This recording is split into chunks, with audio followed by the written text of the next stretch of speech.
पुणी कथा दे धोखा दिहला ईशान किशन को। कारण भारत बनाम बांग्लादेश पक्ष टी20 सीरीज पर स्क्वाड घोषणा होती भारतर। से ईशान किशन नाम ना।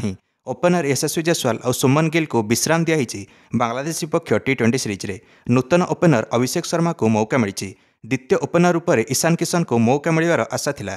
टी20 स्क्वाड घोषणा पूर्व आशा करा जे संजू सैमसन ईशान किशन को मौका मिल विकेट कीपर बैट्समैन रूप में। संजू सैमसन तो स्क्वाड सामिल हेले किंतु ईशान किशन ना गंध ना। गत गोटे मास भितर ईशान किशन निजर 100% देते सबु फर्माट्रे। कह गले डोमेस्टिक फर्माट्रे 16 अगस्ट झारखंड पटु खेली बुचियाऊ टूर्नामेंट में शतक लगते ईशान किशन। 4 सेप्टेम्बर में दिलीप ट्रॉफी पूर्व इंजोर्ड हेले 12 सेप्टेम्बर में कमबैक करी दिलीप ट्रॉफी रे शतक लगेले इंडिया सी पटु खेली ईशान किशन।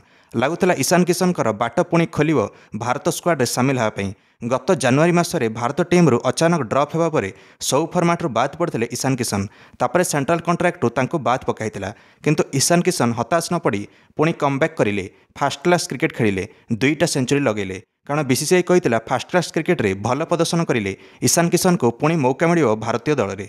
किंतु बर्तमान टी20 15 जणिया स्क्वाड रे ईशान किशन नाम ना। रियान पराग को मौका मिली। सनराइजर्स हैदराबाद नीतीश रेड्डी मौका पाइले जे डेब्यू करेंगे आगामी होगा बांग्लादेश पक्ष टी20 सीरीज रे। किंतु ईशान किशन को नजरअंदाज कराला। ईशान किशन जे ओपनिंग भी करेंगे विकेट कीपिंग भी किंतु तांको नजरअंदाज कराई। अभिषेक शर्मा सहित ओपन किए कर सीरीज रे। कारण स्क्वाड रे अछंती अधिनायक सूर्य कुमार यादव जे कि नंबर 3 रे आसवे। संजू सैमसन आईपीएल ओपन करती किंतु इंटरनेशनल फॉर्मेट रे संजू सैमसन ओपनर रूप में भल प्रदर्शन करें ना। रिंकू सिंह तो मिडिल ऑर्डर रे खेलिए।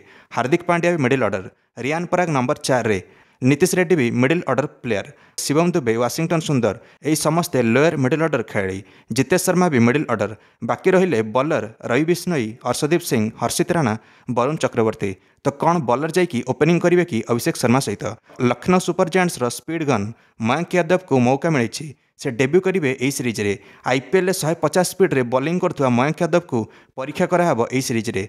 तो सेमिति के कड़ा दावेदार नहांती जी ओपन करेंगे अभिषेक शर्मा सहित। ईशान किशन तो डबल सेंचुरी मारी 2022 रे बांग्लादेश पक्ष ओडीआई सीरीज रे। तो यहीटा भल मौका था ईशान किशन को कमबैक करने फेवरेट अपोजिशन सहित। किंतु कोच गौतम गंभीर और चीफ सिलेक्टर अजित अवकर ईशान किशन को बाद पकेले। कौन लगुच आ गोटे चांस पर ईशान किशन हकदार थिले ना नहीं। निश्चय निज प्रतिक्रिया कमेंट दे वीडियो को लाइक और चैनल को सब्सक्राइब करदे। समस्त क्रिकेट अपडेट्स धन्यवाद।